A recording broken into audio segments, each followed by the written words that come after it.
Hello, good morning. బాగున్నారా?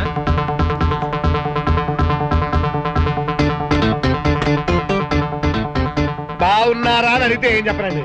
బాగుండబట్టే road మీకు వచ్చాను, స్కూటర్ ఎక్కాను, ఇక్కడ దిగాను, బాగుండి లోపల పంపించాను. అసలు నాకు తెలియక అడుగుతాను. ప్రతివారు కనపడగానే బాగున్నారా అని అడుగుతారు. బాగుండకపోతే హాస్పిటల్ పోతాం కానీ బండ్రా ఇలా బజార్లో తిరుగుతాం. చెప్పండి చెప్పండి, ఏమిటలా కన్ఫ్యూజ్ అవుతారు? మీరు టీచర్లు కదా, 4 ముఖ్యమైన పాయింట్స్ సూటిగా అడుగుతాను. ఏమో చెప్పండి. మీరు నాకేదో మాట్లాడితే చెడ్డ చేయకు. నేను ఒకటే అడుగుతాను. మీరు నన్ను బాగున్నారా అని అడిగారు. బాగున్నారా అంటే అర్థం ఏమిటో చెప్పండి చెప్పండి. నా మాత్రం పాయింట్ వచ్చేయాలి, నష్టం ఉండకూడదు. డీటెయిల్ గా మాట్లాడితే నాకు బోరు, సుత్తి కొడితే నాకు అసహ్యం. నేను ఎంత బిస్గా మిమ్మల్ని అడుగుతున్నాను, మీరు ఎంత బిస్గా నాకు జవాబు చెప్పాలి. నేను ఎంత షార్ప్ గా మిమ్మల్ని అడుగుతున్నాను, మీరు ఎంత షార్ప్ గా నాకు జవాబు చెప్పాలి. Sharpness is main. చెప్పండి, నాకు టైం లేదండి. మీరు నన్ను బాగున్నారా అని అడిగారు. జీవితంలో ఇంకెవరిని బాగున్నారా అని అడగను, వదిలిపెట్టండి. సూటిగా బాగున్నారా అన్న దానికి పాయింట్ మాట్లాడితే విసిగించేస్తారేమిటండి? ఆయన ఎవరండి బాబు?